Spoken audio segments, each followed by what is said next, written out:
we have such a strong relationship, and you want to talk about the love of example is the fact that all of us are the example of love in the workplace.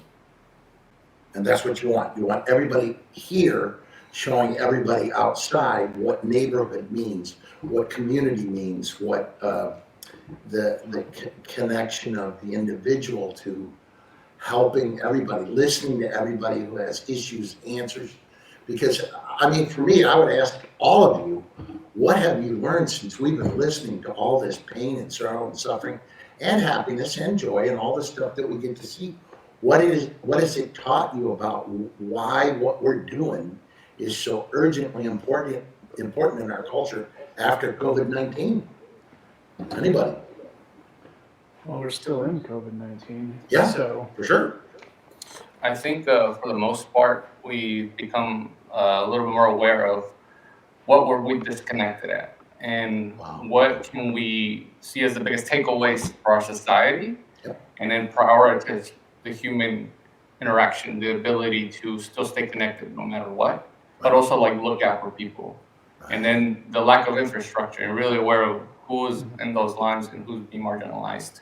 So we're trying to figure out a way for us, especially as an organization, to provide people an outlet to connect to resources, but ultimately prepare ourselves together and know that we're not alone.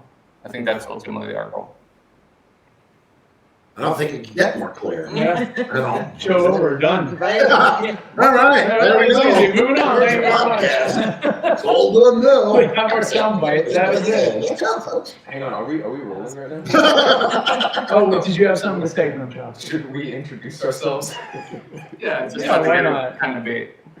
Just so that if this is like the first episode, so people don't know who. Yeah, sure, go for it. You want me to start? Start You it want off. the intern to start this off? You're not the intern anymore. You want the PA to start this off? You're now an apprentice. Hi guys, I'm Chris. I'm the production assistant. This is our Doughnuts podcast. Wow. Moving up in the world already. Let's take it from here. Was not expecting. I love He it. said boss, so Raw, take it away. Yeah, so I'm Raw, and I'm the operations director and catcher for this crazy ass team. And this is Doughnuts for Breakfast, where action meets compassion. Oh, that was where it was. Action meets compassion. Yeah. Did someone write that down somewhere, by the way? No, I memorized it. Okay. Can you write that down somewhere, since I can't talk, I probably can't remember it? It's in our story. Oh, okay. Yeah. Action Where meets action meets compassion. Because otherwise, if you don't explain what Doughnuts for Breakfast is, it doesn't make Yeah, I sense. couldn't remember the tagline when I was talking to people about it, so this is perfect. So what's it called? Where action meets compassion. The director of marketing Breakfast. there. We let him take the picture. Yeah. Okay. So can we just give him an iPhone? He's ready. Hey, come on now. I don't even know what an iPhone is. Kristen? Hi, I'm Kristen. I'm the program director here at Desire to Inspire Studios Foundation. Welcome to Doughnuts for Breakfast. And I'm Cesar Cruz, Director of Videography at Desire to Inspire Studios Foundation, here to help you roll, make everything super fun. Check us out. We're gonna look super fly. Whatever you got going on in your life, we wanna make sure you're ready. Right That on. was good. And I'm Trevor Henley, the founder and inspirational activist and executive director of Desire to Inspire Studios. Welcome to Doughnuts for Breakfast. And today it's all about giving you a voice. And today it's giving us a voice. So speaking of voices, we might have someone that knows a little bit about voices in the community and also just some entertaining voices. Mike, can you? Yes, my name is Mike Pritchard, and I spent my entire life traveling America on PBS, listening to kids and people. Trevor was on one of my shows on PBS called Listen to Stop. It was paid for by See's Candies, and it was about stopping our Hate and violence in our schools? hate and violence in our schools after the Columbine shooting. And I met him when he was a young man. He was brilliant on the show, and I've stayed connected to him, and I watched him grow into a great community leader, and love working with him and all this crew I love these young men and women that are really doing great work here in the community. I want to always be the senior advisor and the old hoot owl that kind of sits up in the tree looking 360 degrees around, trying to figure out how to help them keep doing the work, because I just want to pass that torch on to young people that are inspired to help lift and shift and give the community. Nice. Thanks, Ben. Grimshaw, do you want to do an actual introduction, or do you want to keep that same No, I voice? think I'm just gonna keep that. All right, perfect. No, I'm just gonna keep the voice the whole time. I can barely do it. I have like coffee at my nose right now, too, so I got a lot going on. Well, go ahead. You know, I was going to ask you, so take it away, Mike.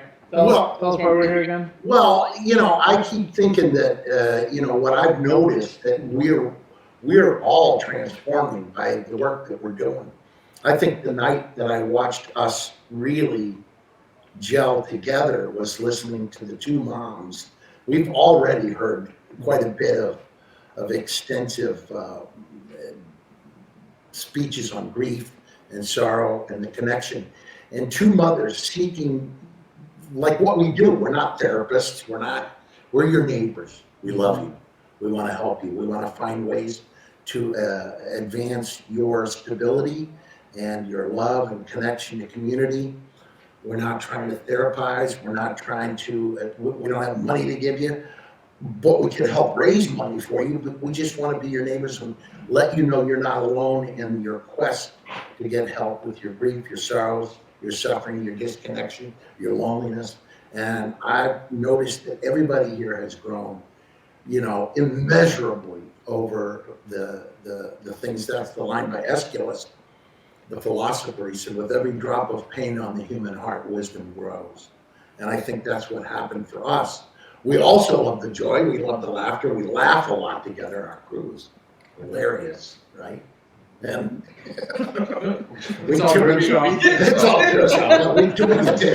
We get to torment each other, which is really, Right. obviously really important. Clearly. I was gonna say, I love Foundation of our relationship. I'll say my favorite line is I like to ruin people's lives in the best way possible. Exactly. But I think going back to what you were talking about, the interview we did on We Are the Remedy about Kate and Megan was, they were brought together by tragedy. Right. And, they were both alone until they realized they weren't alone.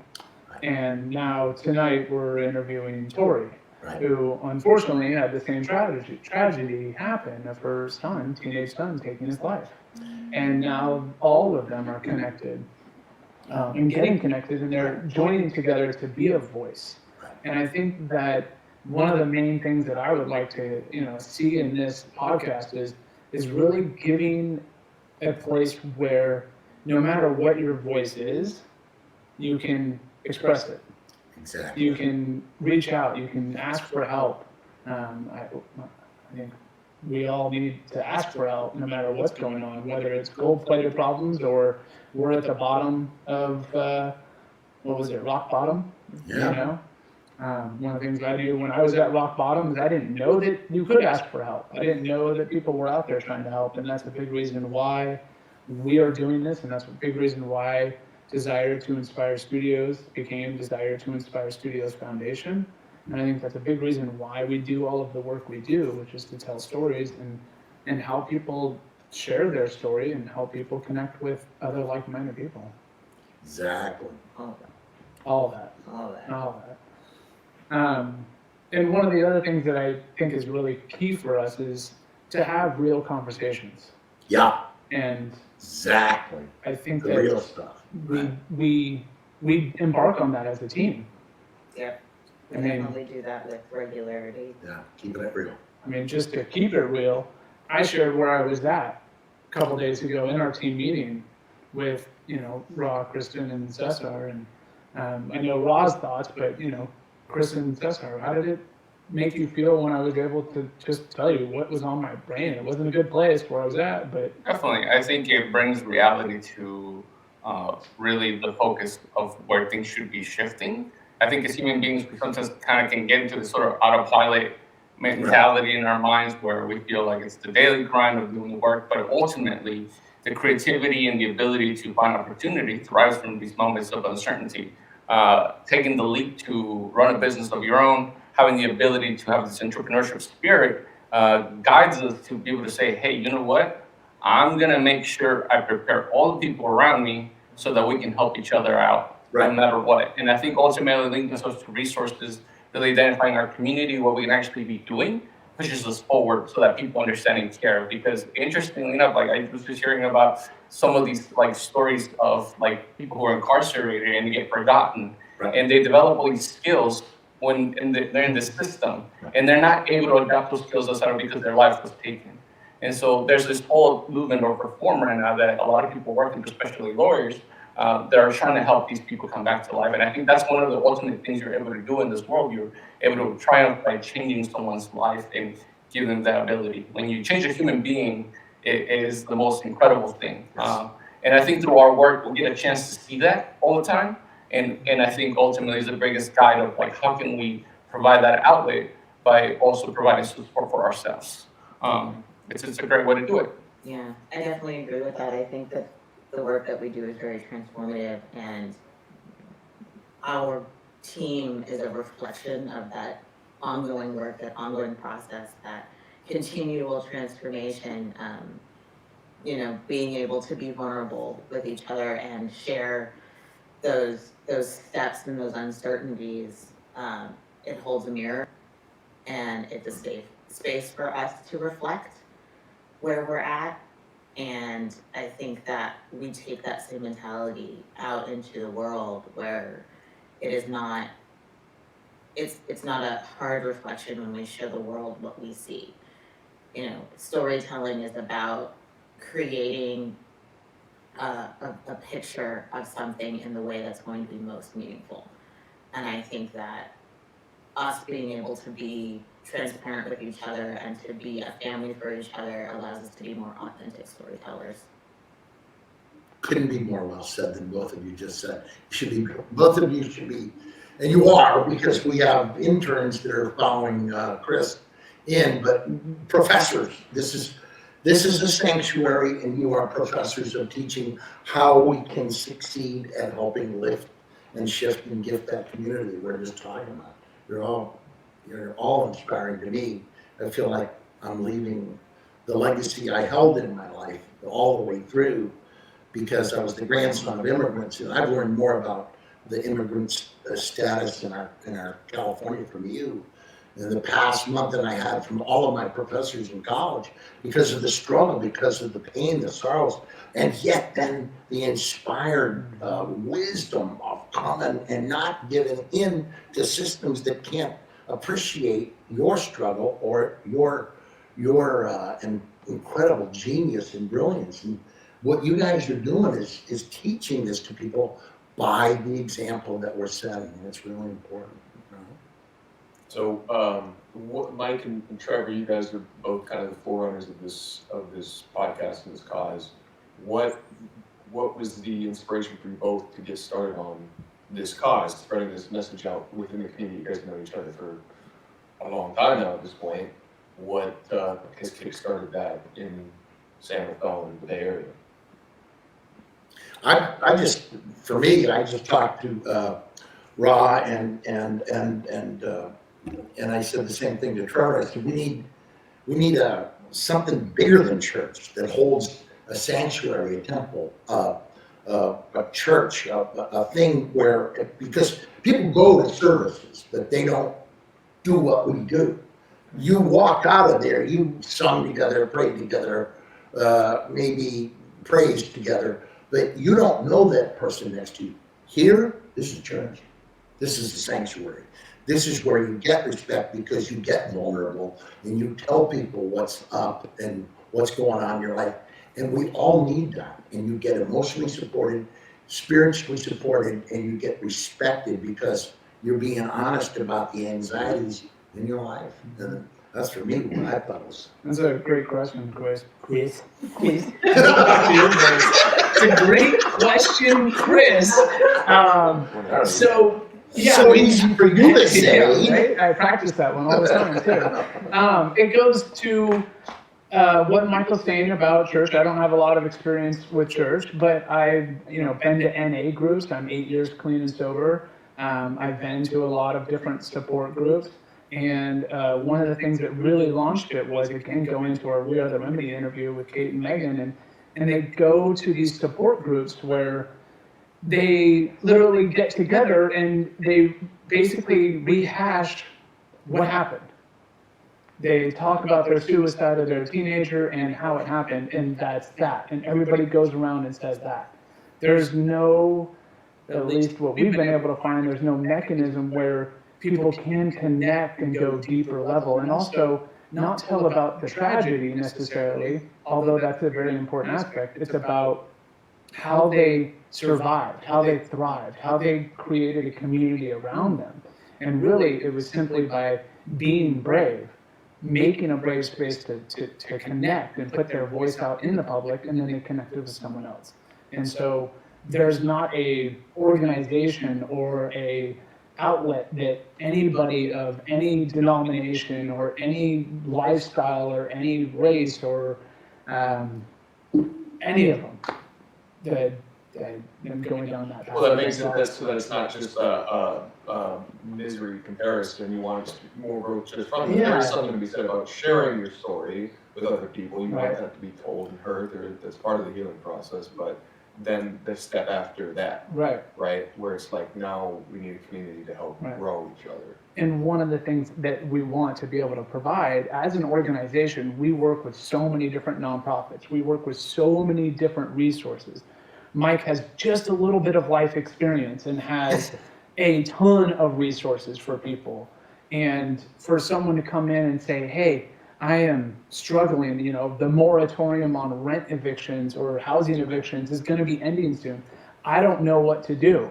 Well, I can tell you, I don't know what to do either. But we work with Legal Aid of Marin, Canal Alliance. There's so many organizations that are out there to help that if nothing else, we can at least point them in the right direction or connect them with a resource or connect them with someone else that's going through the same thing so that they can connect. And just like we believe, there's more that we can do together than we can ever do on our own. Yeah, I think that's a great point you make. That you might not be a specific expert on, say, what someone would do if they're about to get evicted, but you guys both have such an outreach through your work that you can put people in touch with the right people. Right. A good kind of middleman for that. I remember my friend Bobcat Goldthwait said, we can't just hold grief Olympics. And it's such Good a, one. it's a profound term. Right. Because if we hold grief Olympics, eventually everybody goes home sad. Right. Because my grief is bigger than your grief is, my grief is bigger than, and if we're having a contest, everybody, all 6 of us at this table will all get gold medals. We've got sorrows in our lives. But the key is sharing the sorrow and being ready to share the sorrows and the vulnerability, which says, hey, I need help. I need emotional support and spiritual support and understanding. And like the little kid said, not overstanding, but understanding, right? So, Kristen, what do you think?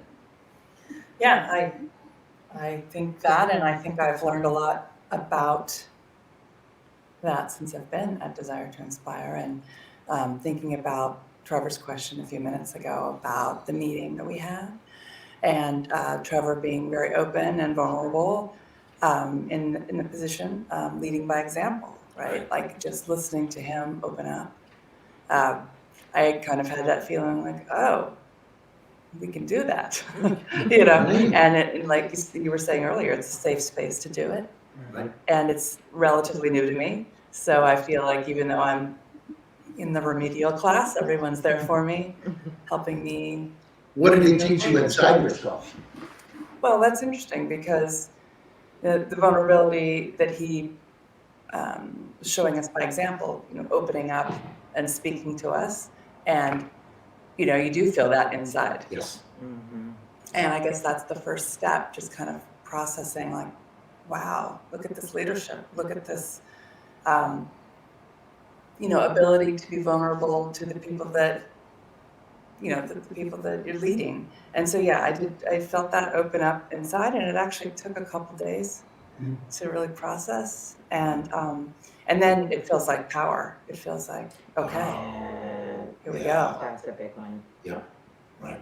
I definitely agree with that one. Wind in the sails, right? Exactly, yeah.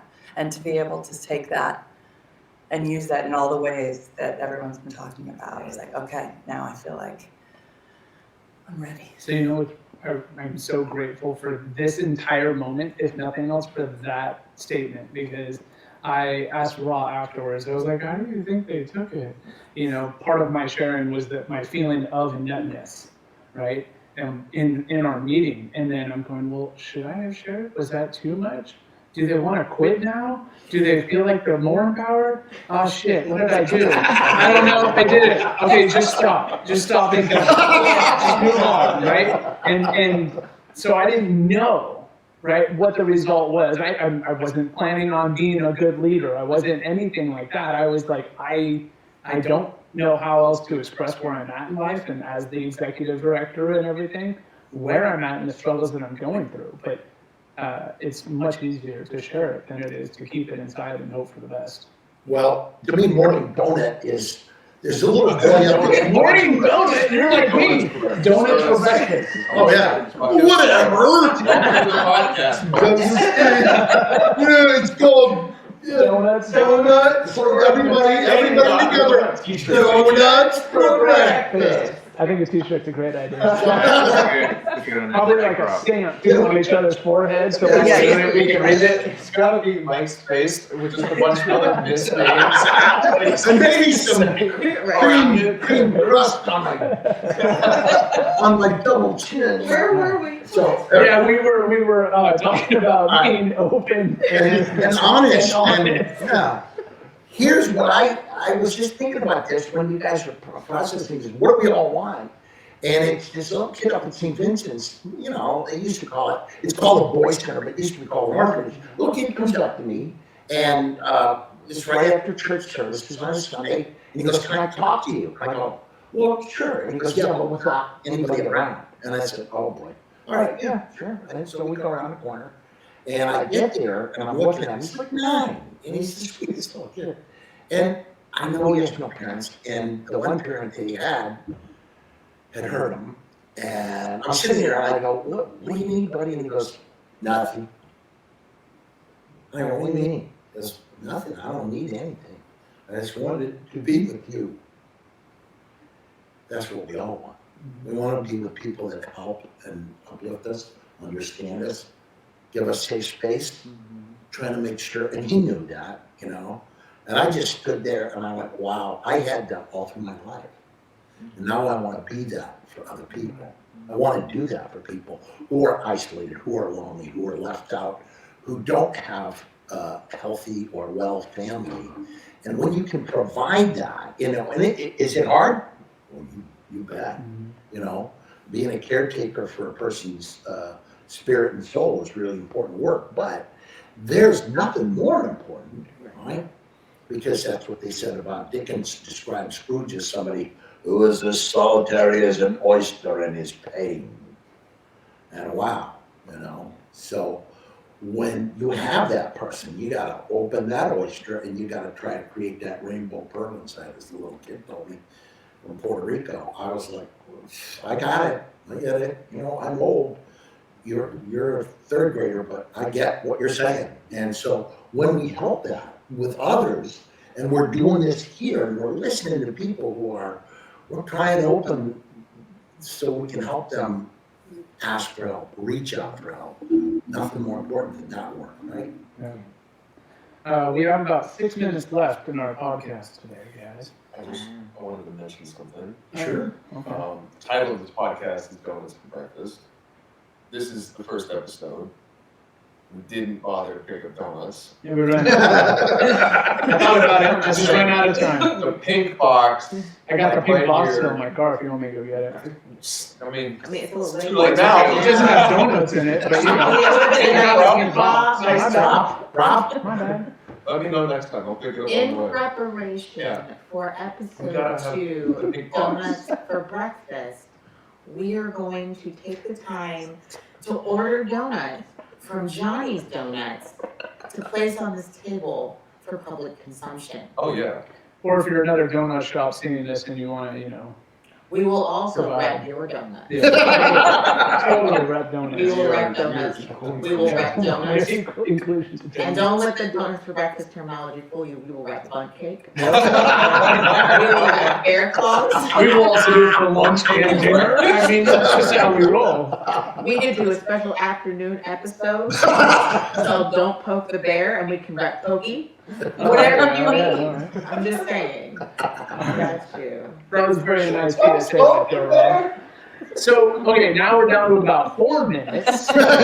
One of the things that I also totally believe in, and it was kind of spurred by these We Are the Remedy conversations that we've been having recently, is we are losing a lot of teens to suicide and opioids and all of the fun that goes along with that isn't fun. But not just teens, we're losing a lot of people to suicide as trying to deal with COVID and then coming back to whatever this reality is. And for us, our big focus of our apprentice program is working with high school students. We really want to connect with high school students. We want to give them a voice. We want to give them the opportunity to share their story, to show the world through their eyes or their lens, so to speak, because we're doing photography and videography. And we also want it to be a safe place for other teenagers. I know, Grimshaw, you're not a teenager, although you may act like it sometimes, and we all do, which is a good thing. That's why you fit. But I just bought Nerf gun this. oh man, yeah. So we'll have to have Nerf gun fight soon. But anyway, the idea is that we want to become a voice and we want to become a place where I think we already are, honestly, but where teenagers can come and share their stories, or if nothing else, just have an adult relationship that's outside of school and their parents. So I don't know, you guys thoughts on Yeah, that? I mean, ultimately, find a place where you can be creative, but really where you can let go of your anxieties. I think as we're growing up, and most of us try to associate like, oh, we're perfect adults, we know what we're doing. No, we're just kids growing up, not knowing what the hell we're doing either sometimes. And I think ultimately, when we got ourselves together, we have the ability to think more creatively, give ourselves the chance to be amateurs about something, really like trying to struggle through it. Any person who reached success in their life has gone through the trials of error. And I think because this ability to give yourself the ability to learn and keep an open mind, you're going to see yourself flourish in any endeavor you want to have. And that's part of the effort of building this hub of community, that we give people the ability to just try out those things and have the ability to work together to make it possible. Yeah, I definitely feel like the internet meme, like be brave enough to fail is a good one. It's a lot of people aim for perfection, and that's not a good aim. Whoa. I mean, perfect is. We're perfect. Perfect is the way it is, right? Right. No, but I think a lot of people aim for perfection, and I think that what we've seen coming out or moving through this pandemic is Both. Yeah. right, is that failure is a repeated step, because failure is a lesson. And the So bravery well that said. it takes to know that you are not going to succeed that first time or that fourth time is a big deal. And I think being a place for young people to make those failures, be rewarded for those failures, and know that they can continue to learn from them in an environment that's safe. I also think that it's important that we redefine effort as an ongoing learning, progressively forward moving behavior. As somebody who lives with anxiety, I have fully embraced anything that's worth doing is worth doing at 50%. Because if you can't do it at 100%, you won't do it at all. People tell you either need to go all in or you shouldn't do it. And if you're struggling to just get through your day, if all you can do is 50% of what that would take to get through your day, then you can count that as a success. That is genius. Yeah, very much so. Dude, genius. And the thing is that I love the kid who looked at me one day and he had had so much sorrow, so much pain, so much suffering. He goes, well, resiliency is like rising. You just have to choose to get up, and you don't do that right away. You get to your ankle, then to your knee, then push up, and then stand, and then begin to go. And I'm like, wow. And I'm like, man, there's so much in that, Yeah. right? There's so much in that. And that's what resilience and rising up are. When down, don't stay there. Choose not to stay there. Start the process, and no matter what, like you said, even at 50%, Yeah. we're still making it. We're still making. Dr. Martin Luther King's description was, if you can fly, if you can't fly, run. If you can't run, walk. If you can't walk, crawl, but keep moving forward. Right? That's us. That's what we're trying to do, and help as we go along. And eventually, all things that are supposed to come our way to help us sustain our work and do this and teach others to do this and teach these kids coming in and the young people that are coming in, mentor them, lift them. This is what it's about. And I saw it in him. When I first saw him in 99 on the show, Saving Our Schools from Hate and Violence, I was like, these young people are smart. You know, these are young, smart people, emotionally smart. That's what we're trying to get people to understand. It's the heart wisdom that we're trying to teach to ourselves and then to others. And to speak of others, we got to wrap this up for the sake of everybody's time. So I'll put out, we have 6 seats available for podcasting. Well, actually, I take that back because we can't oust Michael. Try and get him out of his seat. But, you know, the idea is that we want people to come be a part of this. If you're willing to come and have the conversation, let us know. Reach out to us. Leave a comment wherever the heck you see this and join us. And let's have a great conversation, a real conversation. Let's be part of the solution, which is having real conversations with each other and being part of the People Helping People movement. And Rob, what is this show called again in the tagline? Thank you guys so much for listening to Doughnuts for Breakfast, where action meets compassion. Nice. Great. All right, now that we're out, I'm not going to stop recording, but is there anything else someone wanted to say just in case we missed it? Or should we call it a wrap? Because I got to go. Wrap. Solid. That was great.